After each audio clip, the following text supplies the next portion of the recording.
Dalam rangka memperkuat karakter dan nilai keagamaan para siswa sejak dini, pada momentum bulan suci Ramadan ini, UPT SPF SMP Negeri 48 Makassar menggelar kegiatan pesantren Ramadan.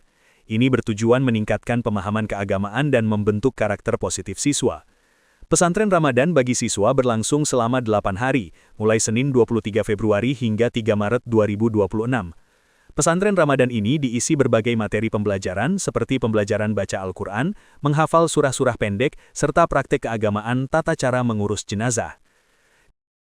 Jadi untuk kegiatan pesantren Ramadan ini dilaksanakan selama 8 hari dengan materi yang beragam.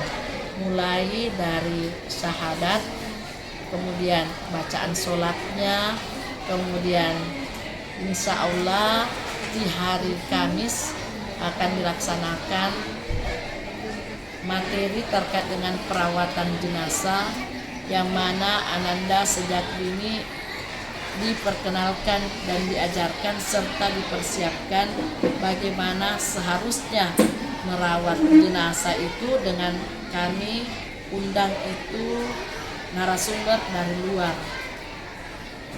Untuk perawatannya sendiri ini apakah seluruh murid atau bagaimana? Iya, jadi semua materi itu untuk seluruh murid. Dan diharapkan Ananda itu aktif semua. Karena selain dari pemberian materi, juga ada ujian prakteknya. Misalnya untuk bersuci atau berwudu ada ujian prakteknya, kemudian bacaan sholatnya juga ada ujian prakteknya, begitu pula juga dengan bacaan-bacaan lainnya. Kepala Sekolah SMP Negeri 48 Makassar berharap melalui pesantren Ramadan ini memberi dampak positif bagi para siswa, tidak hanya mengisi kegiatan keagamaan selama berpuasa, namun juga memberikan pendidikan karakter dan akhlak mulia bagi generasi. Ardi, Fajar TV melaporkan.